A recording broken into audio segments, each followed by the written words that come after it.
Зохиолч Тодко Самсон. Тархиан бүлээн байгаа дээр бүрэн цомог. Яаж төрсөн минь яг адилхан. Яаж явах ч нь л ялгаатай. Хинч вэ?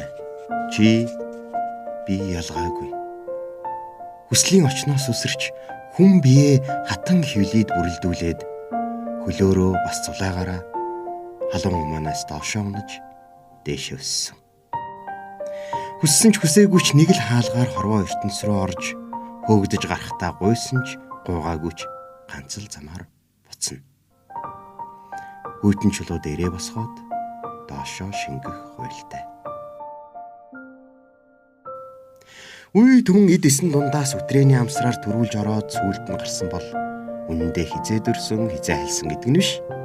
Үйлийн үр нь урдаа эсвэл хойноо заавал байдаг.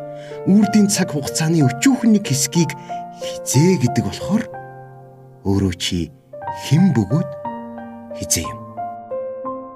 Хаан синти дүү, харц боолын дүү, хаан чиний бүхс багтаж амьдрах, хаан миний бие багтаж ялзрах, тэрнийг оноосон нэр орд газар хийгээд тэмдэг нэр болсон улс орон хот суурин хамаагүй. Та бидний хин ч гэсэн тэв дэлхийд анх удаа ирсэн. Гэхдээ ямар нэгэн заавар зөвлөгөө авч тэмдэглэл хөтлсөн гарын авлага уншиж төрөх болохоо өөрөө шийдсэн биш. Тэмцлийн дунд хүн болж тэнэг байсаар хүүр болохоос хойш хэн хизээ хаана орших нь хидтэй нэг л зүйл болж таарч байна. Бор цагаан хоёр эргэтэн нь бусдаас арай илүү хөгжсөн болохоос бас л нэг байгалийн бодгал биеийн төлөөний юу шүү дээ бид. Адилхан хүн бүр адилхан.